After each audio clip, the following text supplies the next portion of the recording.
देखो बच्चों, हमने क्या कर रहे थे, हम टेक्निक्स मास स्पेक्ट्रोमेट्री के अंदर हमने मास स्पेक्ट्रोमेट्री के अंदर हम क्या पढ़ रहे थे, डिफरेंट टेक्निक्स पढ़ रहे हैं।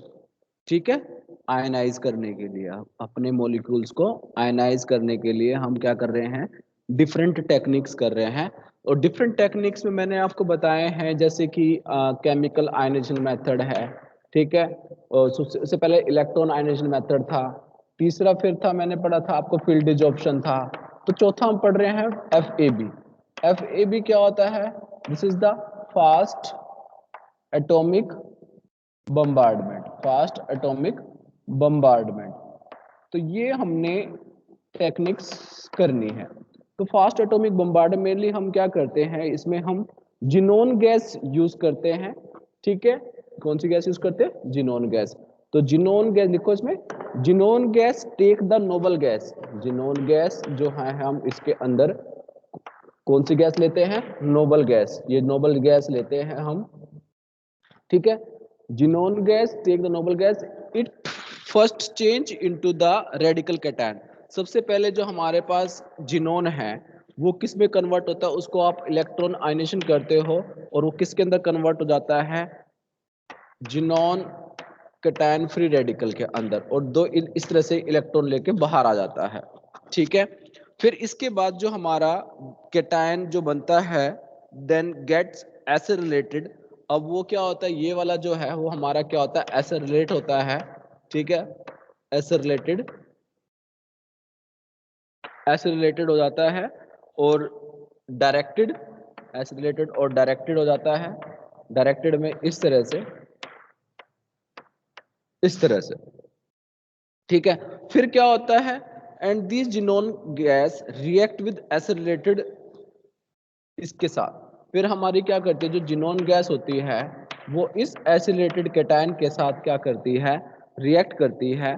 ठीक है, और फिर आपको क्या मिलता है, ये जो एसिलेटेड ये वाला है, ठीक है, उसके साथ रिएक्ट करता है और हमें मिलता है इस तरह से पॉजिटिव, और ये इस तरह से प्लस में हमें मिलता है जिनोन फ्री रेडिकल।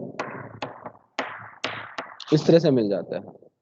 ठीक है, ये हमारी जिनोमिक जो है, जिनोमिक जिनोमिक बीम होती है, जिसकी हेल्प से हम क्या करते हैं, अपने मॉलिक्यूल को आयनाइज करते हैं।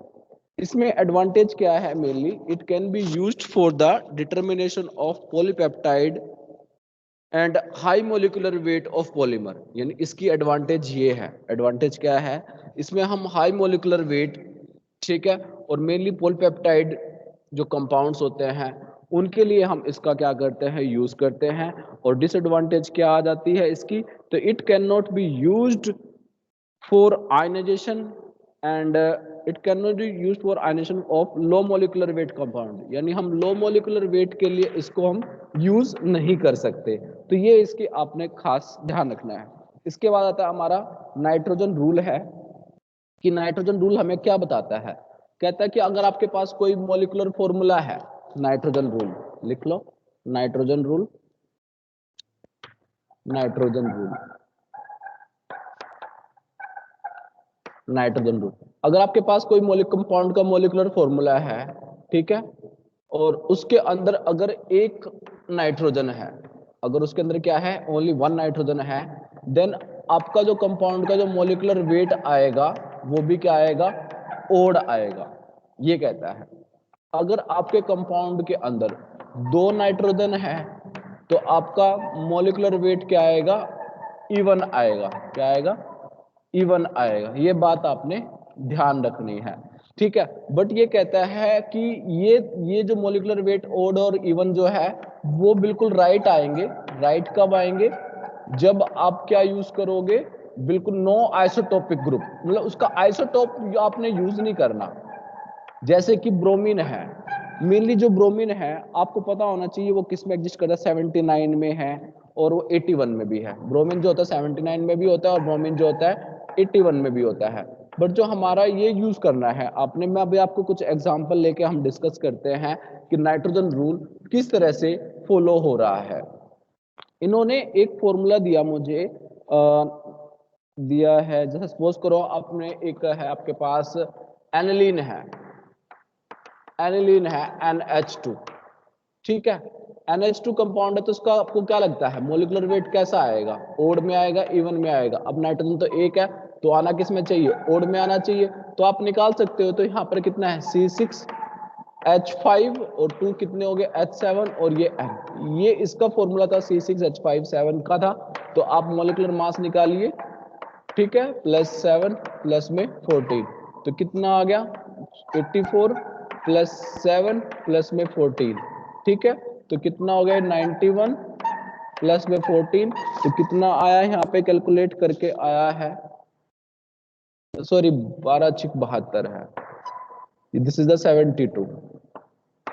72 देन ये कितना हो गया बेटा 89 93 आ जाएगा, ओवरऑल कितना 93। तो ये जो 93 आया है मेरा कैसा है, ओड मास है।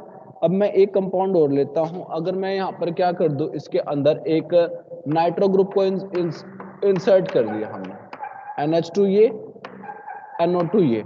अब कंपाउंड के अंदर कितने हो गए, 2 नाइट्रो कंपाउंड हो गए।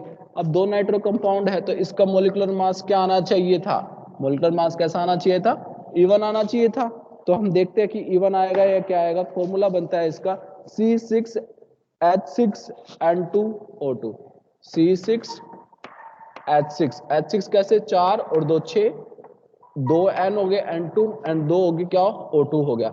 मास निकालिए इसका, 12 × 6 +6 प्लस कितना हो गया 2 × 14 प्लस में कितना हो गया 2 × 16, ठीक है, ये कितना हो गया 72 प्लस में 6 प्लस में 28 प्लस में कितना आ गया 32, तो कितना आ जाएगा 8 2 10 6 16 और 2 18 और 1 3 और 1 4 2 6 और 7 13 138। तो आई थिंक आपको क्लियर हो गया होगा। अगर नाइट्रोजन रूल यही कहता है, अगर आपके मोलिकुलर फॉर्मूला के अंदर एक नाइट्रोजन है तो उसका जो मोलिकुलर वेट आएगा वो क्या आएगा, एक नाइट्रोजन तो ओड आएगा, अगर मोलिकुलर उसके अंदर 2 नाइट्रोजन है तो कितना आएगा, ठीक है। इस तरह से आपने निकालना है। पर इसमें इसने एक बात कही है, क्या कही है, ये कहा है कि अगर if we get the real isotope, अगर हम रियल आइसोटोप लेंगे ना उसका, जो कंपाउंड जो नॉर्मल नेचर में अबंडेंस करता है, then we get the actual result, then we get the actual result. तो हमें क्या मिलेगा, एक्चुअल रिजल्ट मिलेगा। इस चीज का आपने ध्यान रखना है। इसका एग्जाम्पल मेनली इन्होंने क्या लिया, अगर आप पैराब्रोमो एनिलीन ले लो, पैराब्रोमो एनिलीन ले लो, ठीक है, पैराब्रोमो एनिलीन, पैराब्रोमो एनिलीन, पैराब्रोमो एनिलीन, आप इसका मास निकालो। तो ब्रोमीन जो है आपको पता है किस किस में एग्जिस्ट करता है, ब्रोमीन एग्जिस्ट करता है 79 में भी एग्जिस्ट करता है, और ब्रोमीन एग्जिस्ट करता है देन 81 में भी एग्जिस्ट करता है, ठीक है। अब देखते हैं कि कौन सा क्या है। आपको पता ही है ब्रोमीन का मास मैंने बताया दिया आपको 79, अगर आप लेके चलते हो, ठीक है। कार्बन कितने 6 हैं, 6 कार्बन का मास कितना हो गया 72, और 4 2 6 6 आपके पास क्या हो गए, हाइड्रोजन हो गए, एंड 1 हो गया आपके पास नाइट्रोजन, ठीक है। तो यहाँ पर कितना आएगा 9 और 2 11 और 6 17 और 4 21, 2 7 2 9 और 7 16 और 1 17, 179 आता है अगर आप एक्चुअल मास लेते हो। पर अगर आप 81 ले लो, सॉरी ब्रोमीन 80 में है, 80 में अगर आप ब्रोमीन 80 ले लोगे तो कितना हो जाएगा 172 हो जाएगा, ठीक है। तो ये आपने ध्यान रखना है। 79 170, 6 4 10 2 12 और 9 21, कार्बन कितने हैं 6 हैं, तो कार्बन 6 का कितना आपने ऐड किया 12, ठीक है। और हाइड्रोजन कितने हो गए 4 और 2 6 आपके हाइड्रोजन हो गए, 79 इसका ऐड कर दिया, ठीक है। और नाइट्रोजन का ऐड कर दिया 14, तो कितना 6 2 8 और 9 17 और 4 21 का 1 7 2 9 और 9 और 7 16 17, 171 ही आएगा भाई, ठीक, ये ध्यान रखना। ओके, इसके बाद ये तो था हमारा नाइट्रोजन रूल, आपको समझ में आ गया होगा। इसके बाद हम करते हैं अपना हाइड्रोजन डेफिशिएंसी कैसे निकालते हैं। मैंने आपको पहले भी सिखाया हुआ हाइड्रोजन डेफिशिएंसी के बारे में, ठीक है। अगर आपके पास कोई भी फॉर्मूला दे रखा है, जैसे सपोज करो C6H6 दे दिया, ठीक है, और आपसे पूछा गया कि इसकी हाइड्रोजन डेफिशिएंसी कितनी है, यानी डबल बॉन्ड कितने हैं, तो आप क्या करो, इसको अपने कोरस्पॉन्डिंग एल्केन का फॉर्मूला लगाओ, ये वाला CnH2n+2 का फॉर्मूला लगाइए, जिसमें n की वैल्यू आपने कितनी पुट करनी है, 6 करनी है, तो उसके कोरस्पॉन्डिंग C6 कितना आ जाएगा आपका, H14 आ जाएगा। आपने क्या करना है फिर 14 - 6 जितने गिवन हाइड्रोजन है आपके पास, 14 - 6 डिवाइड बाई 2 कितना आ जाएगा 4। अब 4 में आएगा तो 4 क्या रिप्रेजेंट करता है आपको कि भाई एक तो ये बेंजीन का फॉर्मूला है, बट इसके अंदर तो डबल बॉन्ड कितने हैं, 3 है, 1 2 3, पर यहाँ तो 4 है, तो 4 चौथा, यानी चौथा किसको रिप्रेजेंट करता है, कह रहा है कि अगर आपके पास सिंगल रिंग होती है एक, तो सिंगल रिंग जो होता है वो आपकी एक डबल बॉन्ड के इक्विवेलेंट होता है। इस चीज को आपने ध्यान में रखना है। अब हम बात करते हैं, कोई अगर हेटेरो एटम ऐड कर दिया जाए तो देन डेफिशिएंसी पे क्या इफेक्ट पड़ता है, या फिर फॉर्मूले में क्या चेंज आता है। तो आपने ध्यान रखना है, अगर आपके पास क्या है, कार्बन हाइड्रोजन है और अलग नाइट्रोजन आ जाता है, तो आपने आपका जो गिवन फॉर्मूला आता है, यानी CnH2n में आता है, ठीक है, और +2 जो होता है उसमें नाइट्रोजन के लिए, तो आपने क्या करना है, +1 करना है, नाइट्रोजन के लिए क्या करना है, आपने +1 करना है, जितने भी कोई भी हेलोजन आता है उसके लिए आपने -1 ऐड करना है, ठीक है। अगर कोई भी ऑक्सीजन कंटेनिंग आता है तो आपने 0, यानी नो एडिशन, कुछ भी ऐड नहीं करना। तो उसका मैं आपको एक जनरली एग्जांपल लेके दिखाता हूं, C6H5NO बनाइए, इसमें कितने अनसैचुरेशन आएगी, C6H5NO, C6H5NO है, तो वही देखो C6, यानी C6H कितना बनेगा, 14 बनेगा। कैसे बनेगा, वही मैंने आपको फॉर्मूला बताया था वाला, CnH2n+2, and then nitrogen is present है तो +1 कर दीजिए यहाँ पर। तो अब हाइड्रोजन कितने हो गए आपके पास, 15 हो गए, तो 15 - 5 डिवाइड बाई 2 कितना आ गया, 10, 10 बाई 2 कितना आ गया, 5, यानी 5 इसके अंदर क्या है, अनसैचुरेशन है। अब वो 5 कैसे अनसैचुरेशन, क्या C6H5NO है ना ये, यानी एक तो बेंजीन हो गया, 4 तो इसमें हो गया, और एक अपना N डबल बॉन्ड O हो गया। This is the nitroso benzene, और जिसके अंदर 5 अनसैचुरेशन सिस्टम आती है। नेक्स्ट हमने फॉर्मूला लिया C7H5N, C7H5N सिस्टम है, ठीक है। अब आप इसे बनाइए कार्बन का, C7H कितने बनेंगे, 7 दूनी 14 2 16, नाइट्रोजन के लिए +1 ऐड कर दीजिए, तो टोटल कितने हो गए 17, गिवन हाइड्रोजन कितने हैं 5 डिवाइड बाय 2, 12 और 2 12/2 कितना हो गया 6, यानी 6 इसके अंदर अनसैचुरेशन है। वो कैसे बन सकती है, यानी एक तो गिवन बेंजीन है, ठीक है, एक C बच गया, बाकी नाइट्रोजन बच गया, 6 तो मेरे 7 हो गए, 5 हाइड्रोजन हो गए, यानी C और N बच गया, that means triple bond is present है। अब ट्रिपल बॉन्ड के अंदर आपको पता ही है, 4 तो इसके अंदर हो गए, 2 इसके अंदर हो गए, तो टोटल कितने हो गए आपके 6 अनसैचुरेशन इज प्रेजेंट है। This is the unsaturation. इसके बाद एक गिवन फॉर्मूला और है, अब तो आपको आ गया होगा, तो हम नेक्स्ट की तरफ चलते हैं। दिस इज द आपका हाइड्रोजन डेफिशिएंसी फॉर्मूला निकालने का ये तरीका है। नेक्स्ट आता है मेरे पास carbon 13 rule. Carbon 13 rule, carbon 13 rule क्या होता है, मैंने आपको पहले भी बताए हुए हैं कि इससे अगर आपके पास कोई भी मोलिकुलर मास दे रखा है, मोलिकुलर मास दे रखा है, तो उसका आप क्या निकाल सकते हो, कार्बन 13 की हेल्प से निकाल सकते हो। कहते हैं कि सपोज करो, उन्होंने क्या कहा कि एक साइक्लिक कंपाउंड है जिसके अंदर क्या है, कार्बन हाइड्रोजन और ऑक्सीजन होने चाहिए, एंड मॉलिक्यूलर फॉर्मूला दे रखा है 98।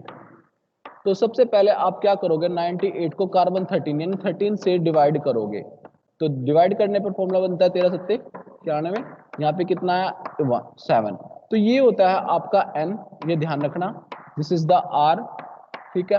फॉर्मूला होता है आपका CnHn+R, तो इसके अकॉर्डिंग फॉर्मूला क्या बनता है आपका C7H14 बनता है। बट उसने क्या कहा कि कंपाउंड के अंदर इंक्लूड है आपकी ऑक्सीजन है, तो ऑक्सीजन जब इंक्लूड है तो उसका भी आपको इसके अंदर क्या करना पड़ेगा, मास ऐड करना पड़ेगा, ऑक्सीजन को इंसर्ट करना पड़ेगा। तो हम ऑक्सीजन को इंसर्ट करते हैं, ऑक्सीजन का होता है 16।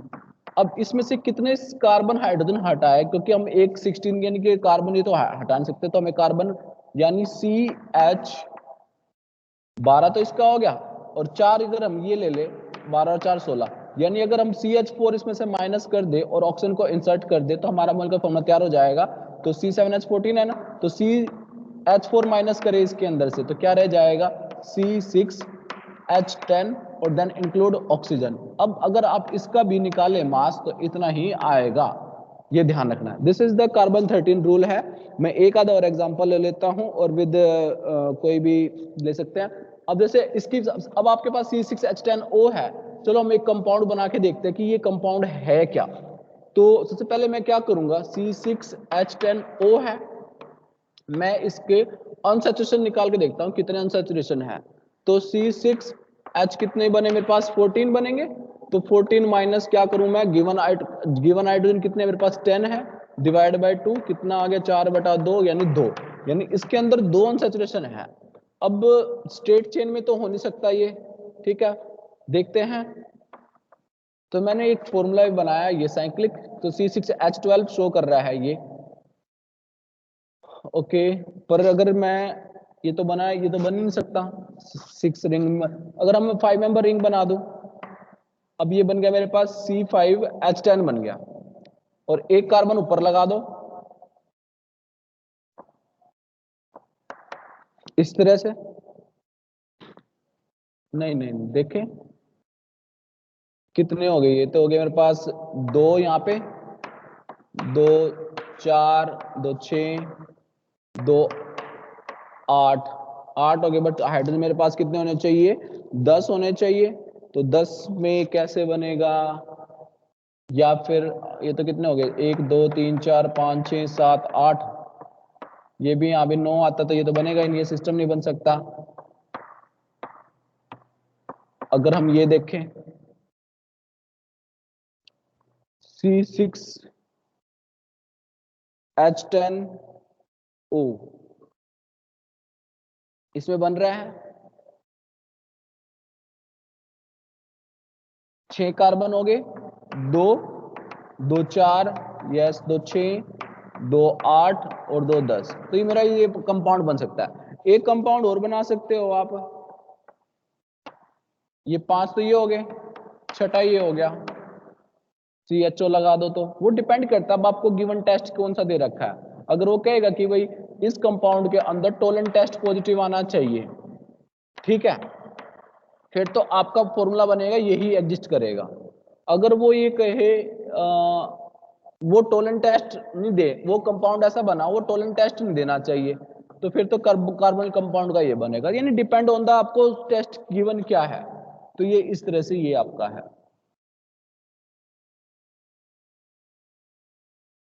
इसमें एक कंपाउंड एक दे रखा है इन्होंने, कहते हैं कोई एक नाइट्रोजन कंटेनिंग कंपाउंड दे रखा है, उसका आपका मोलिकुलर फॉर्मूला दे दिया 121, ठीक है 121 दे दिया।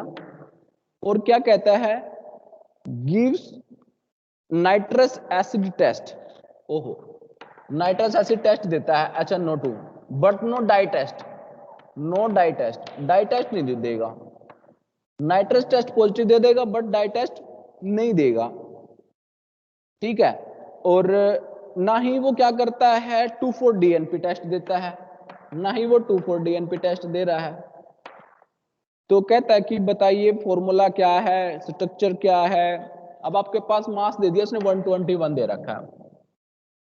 अब 121 नाइट्रोजन कंटेनिंग कंपाउंड है, उससे ये आइडिया हो गया कि भाई ओनली 1 नाइट्रोजन इज प्रेजेंट, क्योंकि ओड फॉर्मूला है, एक ही नाइट्रोजन है।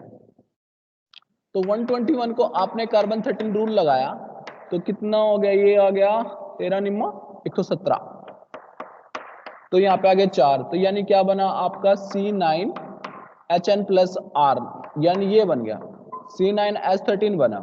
अब उसमें मुझे एक नाइट्रोजन भी इंसर्ट करना है, नाइट्रोजन का मास होता है कितना 14, तो यानी कितने के बराबर होता है मेरा, CH2 के बराबर होता है 14।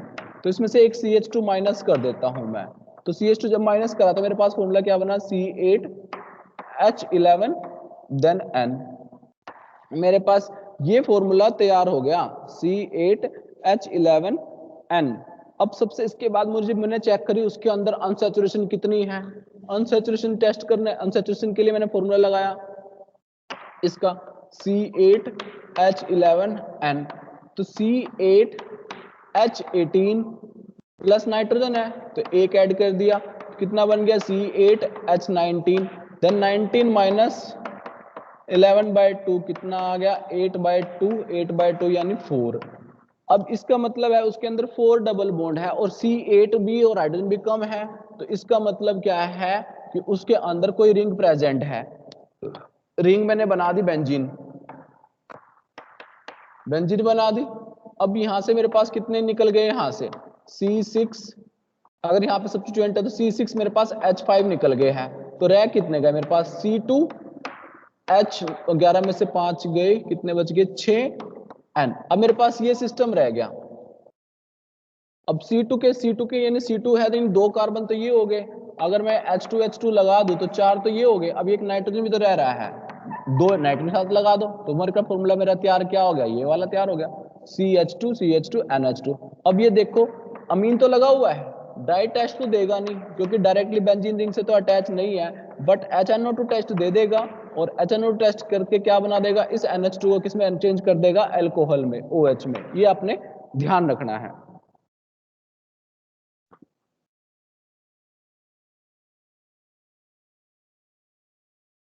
इसके बाद ये तो हमारे कार्बन 13 रूल, नाइट्रोजन रूल और ये सब हमारा क्लियर हो गया है। अब हम बात करते हैं मोड ऑफ फ्रेगमेंटेशन। भाई कौन कौन से ऐसे मोड हैं जिससे हम क्या कर सकते हैं, अपने मॉलिक्यूल में फ्रेगमेंटेशन पैटर्न ला सकते हैं। मोड ऑफ फ्रेगमेंटेशन, तो सबसे पहले बात करी इन्होंने होमोलिटिक एंड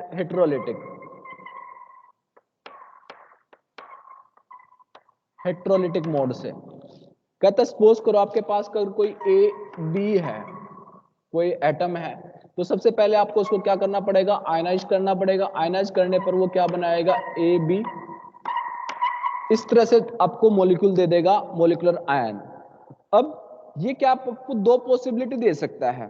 2 पॉसिबिलिटी कैसे, कहता है तो क्या हो आपका, क्या बने, ए कैटायन जो आपका कैसा हो, ओड नंबर होगा। मैंने आपको बताया थे पहले कि ओड, और या फिर क्या दे देगा आपको, बी मॉलिक्यूल दे देगा बिल्कुल न्यूट्रल, ठीक है, ए कैटायन और ये दे देगा आपको बी न्यूट्रल, दे देगा पूरा का पूरा मॉलिक्यूल, ठीक है, कोई चार्ज नहीं, कोई फ्री रेडिकल नहीं, ठीक है। और या फिर आपके पास बी पॉसिबिलिटी होगी, ए प्लस बी, ये न्यूट्रल हो गया। या फिर आपको ए पॉजिटिव जो कैटायन मिलेगा वो इवन नंबर मिलेगा, प्लस में बी फ्री रेडिकल मिलेगा, ये हमें बी फ्री रेडिकल फॉर्म में मिलेगा, ठीक है। तो आपने ध्यान रखना है, ये आपका रेडिकल कैटायन है, this is the radical cation है। मे भी पॉसिबिलिटी है, अगर आपका वो देखना है कि आपका जो ए कैटायन है वो कैसा है, अगर ओड होगा तो साथ में बी क्या निकलेगा, न्यूट्रल निकलेगा। अगर आपका ए कैटायन क्या है, इवन है, तो साथ में आपको फ्री रेडिकल ध्यान ये निकलेगा, ये आपने ध्यान रखना है। अगर ए कैटायन अगर एक आपका क्या है, ओड है, तो न्यूट्रल निकलेगा, ए के साथ ओड न्यूट्रल निकलेगा, ओ एन ध्यान रखना, ओ एन और ई आर इवन रेडिकल, ठीक है, ये ध्यान रखना है आपने। इसके बाद हम करते हैं मैक्लाफर्टी रीअरेंजमेंट। ये काफी आता है, आपको कहता है कि एक्सप्लेन द मैक्लाफर्टी रीअरेंजमेंट, तो वो ये कहता है उसके लिए आपके पास गामा हाइड्रोजन होना जरूरी है। मैक्लाफर्टी रीअरेंजमेंट, मैक्लाफर्टी रीअरेंजमेंट है आपके पास कोई भी, जैसे कि आपके पास this is the aldehyde ketone और ये आपका alpha, this is the beta and this is the gamma, और इसके पास ये क्या है, हाइड्रोजन है जो कैसा है आपका, ये चीजें हैं CH3 जो भी हो गए, CH3 है ये, ठीक है, CH3 में CH2 ये हो गया। ठीक है। इसके बाद पहले आपने क्या किया, इसको इलेक्ट्रॉन देके क्या कर दिया, वो आयनाइज कर लिया। आयनाइज में कैसे कन्वर्ट हो गया, ये यहाँ पे कर लेता हूँ मैं, इलेक्ट्रॉन, ये आयनाइज हो गया। आयनाइज में आप इस तरह से निशान लगा सकते हो CH2, और ये यहाँ पे ये आपका H, और ये आपका इस तरह से, ठीक है। अब इसके बाद ये बन गया आपका मोलिकुलर आयन। अब मोलिकुलर आयन क्या होता है, ये मोलिकुलर आयन में क्या हो गया, या इसको आप ऐसे भी अंदर से भी लिख सकते हो, या फिर आप इस तरह से भी लिख सकते हो, ठीक है। जो मेनली जिसके पास लोन पेयर होंगे, जहां से इलेक्ट्रॉन रिमूवल होगा, वो ये चीज पॉसिबिलिटी होगी, ठीक है। अब इसके बाद आपको पता है कि एक फ्री रेडिकल तो ये है, और एक ये यहां से ऐसे, और एक ये यहां से ऐसे, तो ये तो बन जाएगा OH, और एक ये हाफ एडिड इधर एरो जाएगा, ठीक है, और एक हाफ एडिड इधर एरो आएगा, यानी इस बॉन्ड की क्या होएगी, क्लीवेज होएगी कंप्लीट, ये ध्यान रखना आपने। और ये फिर हाफ एडिड एरो इधर चला गया, और ये हाफ एडिड एरो इधर चला जाएगा, ठीक है। इस चीज का आपने ध्यान रखना है, तो ये चीज होएगा। और जब होगा तो आपके पास जो स्ट्रक्चर बनेगा अपने वो बनाना है। इससे क्या बनेगा, ये CH3 है, ये C, और ये क्या बना गया, एक तरह से ये OH को ये ले लेगा यहाँ पर, ये इसका फिर एक इलेक्ट्रॉन इधर आया, एक इलेक्ट्रॉन इधर आया, तो ये बना गया OH। एक इलेक्ट्रॉन इधर से आया, एक इलेक्ट्रॉन इधर से आया, तो यहां पर बन गया डबल बॉन्ड CH2। प्लस में साथ में क्या निकलेगा, ये एक बॉन्ड यहां गया, एक इलेक्ट्रॉन यहां गया, तो यहां पर एक डबल बॉन्ड की फॉर्मेशन ये हो गई, तो ये बन गया आपका CH2 double bond CH2। This is the McLafferty rearrangement. और यहां पर, और ये बाद में क्या हो जाएगा, ये बाद में आपका क्या हो जाएगा, टोटमराइज होकर क्या दे देगा आपको, कीटोन फॉर्मेशन दे देगा। तो ये क्या बना देगा आपका CH3 C double bond O, और दिस इज द CH3। इस तरह से आपने मैक्लाफर्टी रीअरेंजमेंट करके दिखाना है। This is the fragmentation ion, ठीक है। यानी गामा हाइड्रोजन जो होना जरूरी है, ये आपको ध्यान रखना है। इसी के काफी एग्जाम्पल दे रखे हैं, एक दो और मैं कर देता हूं आपको, रफ कर रहा हूं मैं इसको।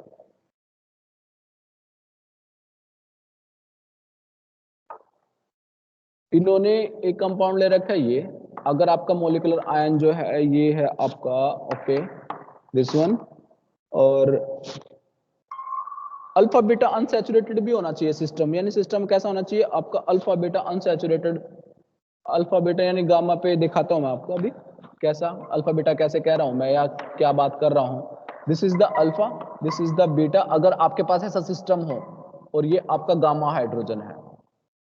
वही आपने इसको पहले मोलिकुलर आयन किया, और ये इस तरह से आपने लिखना है। फिर क्या करना है आपने, इसका हाफ हेडेड इलेक्ट्रॉन इधर, और ये इधर ऐसे, ठीक है। ये स्टेप ध्यान से देखो। फिर ये हाफ हेडेड इलेक्ट्रॉन इधर आया इसका, ठीक है, ये इधर चला गया, यानी इसमें इथीन निकल जाता है, ठीक है। और ये फिर ये इधर ऐसे हाफ हेडेड एरो यूज कर रहा हूं मैं, और this is the this one. तो हुआ क्या, ये आपने स्ट्रक्चर बनाना है। स्ट्रक्चर बनाने में क्या मिलेगा आपको, ये इस तरह से मिलेगा। ये तो double bond as it is है, यहां पर एक H और जुड़ गया, एक H पहले से ही था, और यहां पर आपका डबल बॉन्ड ये बन गया आपका CH2 सिस्टम, प्लस में ये आपका निकल गया CH2 डबल बॉन्ड CH2, ये चीज निकल गई दिस वन, ठीक है। इसमें से आपने इसका मास माइनस कर देना है, ये चीज निकल गया, ठीक है। इथीन निकल गया, पहले इसका मास था आपका 120 था, इसका M पॉजिटिव फ्री रेडिकल का, दिस इज द 120, ये 120 था, अगर आप इसका कैलकुलेट भी करोगे 120 है, और 120 में से इसका मास आपने माइनस करना है 24, और 4 28 28 माइनस इसमें से इसका नेगलेक्ट कर दो। इसके बाद ये क्या करता है, अपनी एरोमेटाइजेशन कर लेता है, कैसे, दिस वन, और ये यहां पर ऐसे, तो ये बना देगा आपका टोलिन बना देता है,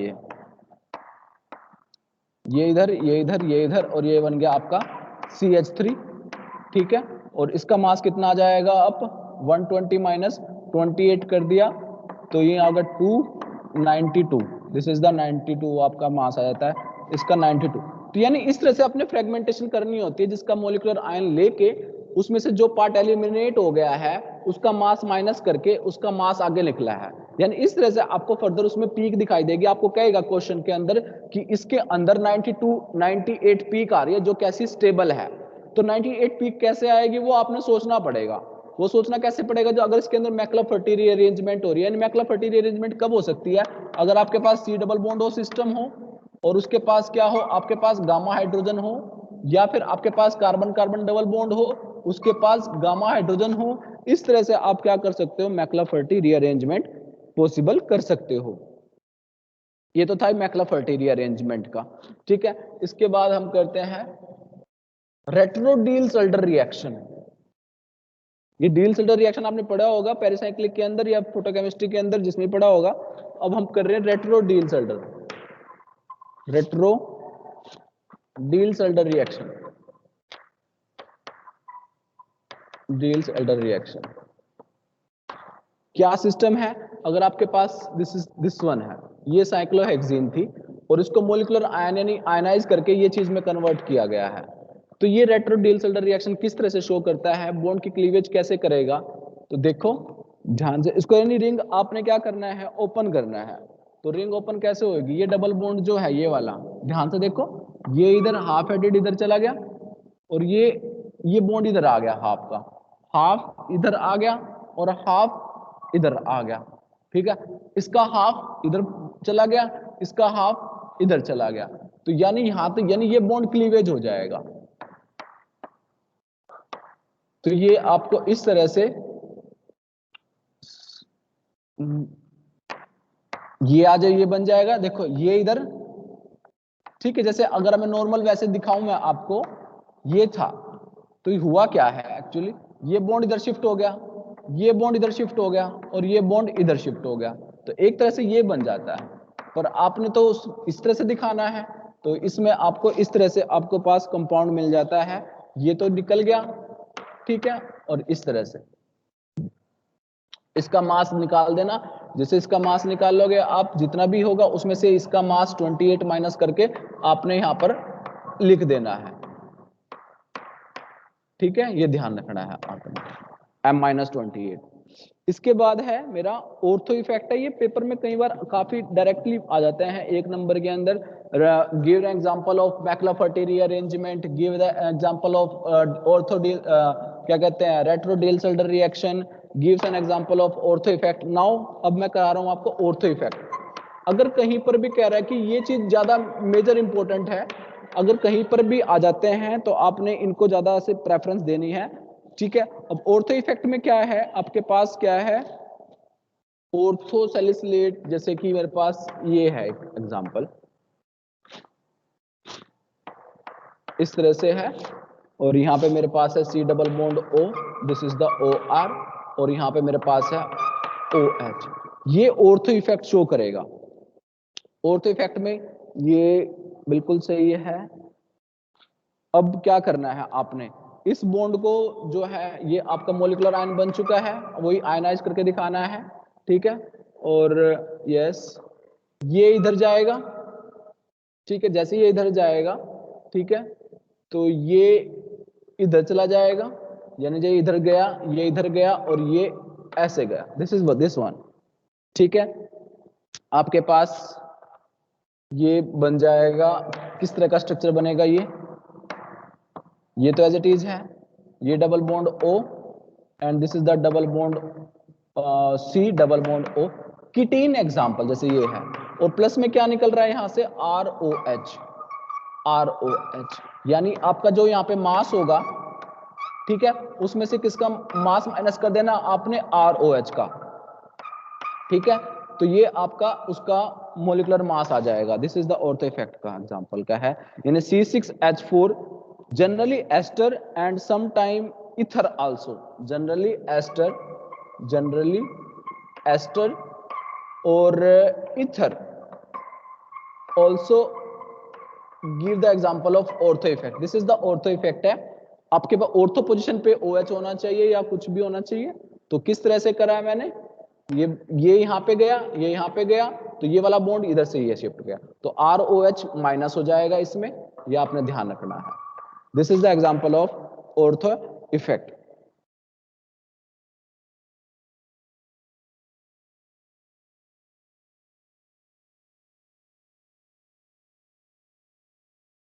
अगर मैं बात करूं रिलेटिव अबंडेंस, ये भी काफी इंपॉर्टेंट है। ये तो हमारे मोड फ्रेगमेंटेशन हो गई, भाई कौन कौन से फ्रेगमेंटेशन मेथड से आप वो कर सकते हो। नेक्स्ट मेरे पास है रिलेटिव अबंडेंस। रिलेटिव अबंडेंस का मतलब क्या है कि नेचर के अंदर कौन सा एलिमेंट कितने अमाउंट में है, कितने परसेंटेज में है। जैसे मैं आपको बताऊं तो कार्बन जैसे 12 है, कार्बन जो 12 है आपको पता है ये 100% है पूरा नेचर के अंदर। एंड कार्बन 13 अगर हम देखें तो वो कितना है 1.08%, यानी अप्रोक्सीमेट उसको लिखा गया है 1.1%, यानी इतनी परसेंटेज है उसकी। सेम अगर हम हाइड्रोजन, ये मेरे आइसोटोप्स हैं, ठीक है, 1H1 है जो मेरा है वो 100% में लाई करता है। एंड जो हाइड्रोजन है 2 वाला वो उसकी परसेंटेज है 0.016 परसेंटेज है, ठीक है।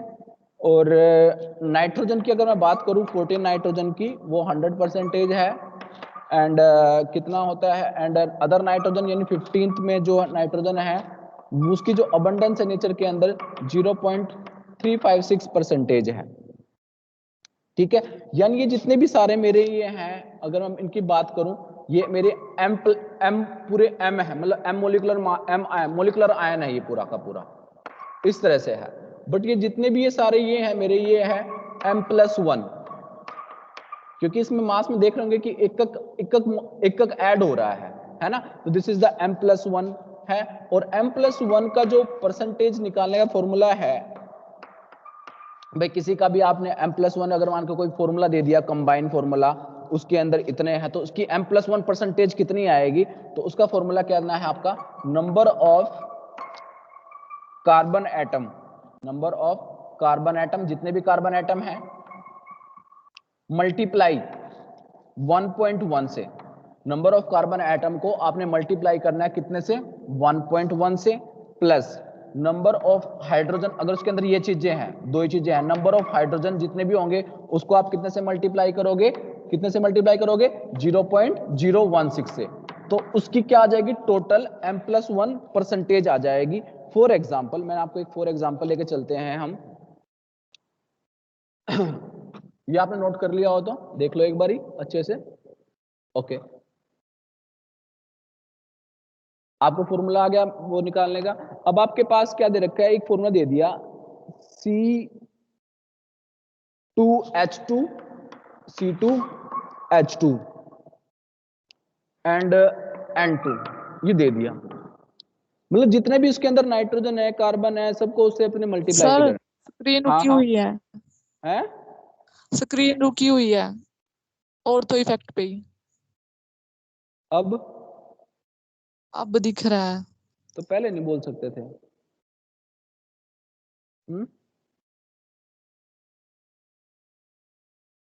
मैंने तो सारा समझा दिया, तुमने फिर बताया क्यों नहीं भाई। हाँ भाई, हेलो,